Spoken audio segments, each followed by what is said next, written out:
அண்மை செய்தியை பார்த்து கொண்டிருக்கிறோம். நீட் தேர்வு முறைகேடு தொடர்பாக வரும் 21ஆம் தேதி நாடு முழுவதும் காங்கிரஸ் கட்சி போராட்டம் நடத்தப்படும் என அறிவிப்பு வெளியாகி இருக்கிறது. இது பற்றி விவரங்களை வழங்குவதற்காக எமது செய்தியாளர் ரமேஷ் இணைப்பில் இருக்கிறார். ரமேஷ், வணக்கம். இந்த போராட்டம் குறித்த முழு விவரங்கள்.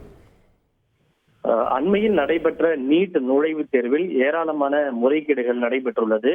அதே போல வினாத்தாள் முன்கூட்டியே கசிந்துள்ளது என்று பல்வேறு விதமான குற்றச்சாட்டுகள் எழுந்துள்ளது. மேலும் சில குறிப்பிட்ட மையத்தில் தேர்வு எழுதிய மாணவர்களுக்கு கருணை மதிப்பெண்கள் என்ற அடிப்படையில் கூடுதல் மதிப்பெண்கள் வழங்கப்பட்ட விவகாரமும் சர்ச்சையை ஏற்படுத்தி இருக்கிறது. இந்த நிலையில் நீட் தேர்வில் நடைபெற்ற முறைகேடுகள் தொடர்பாக வரும் வெள்ளிக்கிழமை, அதாவது 21ஆம் தேதி காங்கிரஸ் கட்சியின் சார்பில் நாடு முழுவதும் கண்டன ஆர்ப்பாட்டம் நடைபெறும் என்று காங்கிரஸ் கட்சி தலைமை அறிவித்திருக்கிறது.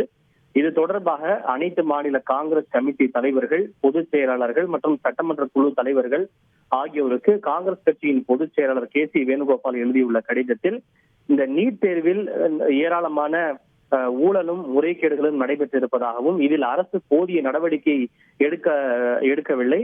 தேசிய ஜனநாயக கூட்டணி அரசு தொடர்ந்து மௌனமாக இருக்கிறது. எனவே இவற்றை கண்டித்து அனைத்து மாநில தலைநகரங்களிலும் கண்டன ஆர்ப்பாட்டம் நடைபெற வேண்டும் என்று தெரிவித்துள்ளது. மாணவர்களுக்கு நீதி கேட்டு நடைபெறக்கூடிய இந்த ஆர்ப்பாட்டத்தில் காங்கிரஸ் கட்சியினுடைய மூத்த தலைவர்கள், நிர்வாகிகள் உள்ளிட்டோரும் பங்கேற்க வேண்டும் எனவும் போராட்ட நடவடிக்கைகள் குறித்த விரிவான அறிக்கையை கட்சி தலைமைக்கு அனுப்ப வேண்டும் எனவும் காங்கிரஸ் கட்சி தலைமை உத்தரவிட்டிருக்கிறது. கூடுதல் விவரங்களுக்கு நன்றி ரமேஷ்குமார். செய்திகளை உடனுக்குடன் தெரிந்து கொள்ள உடனே சப்ஸ்கிரைப் பண்ணுங்க.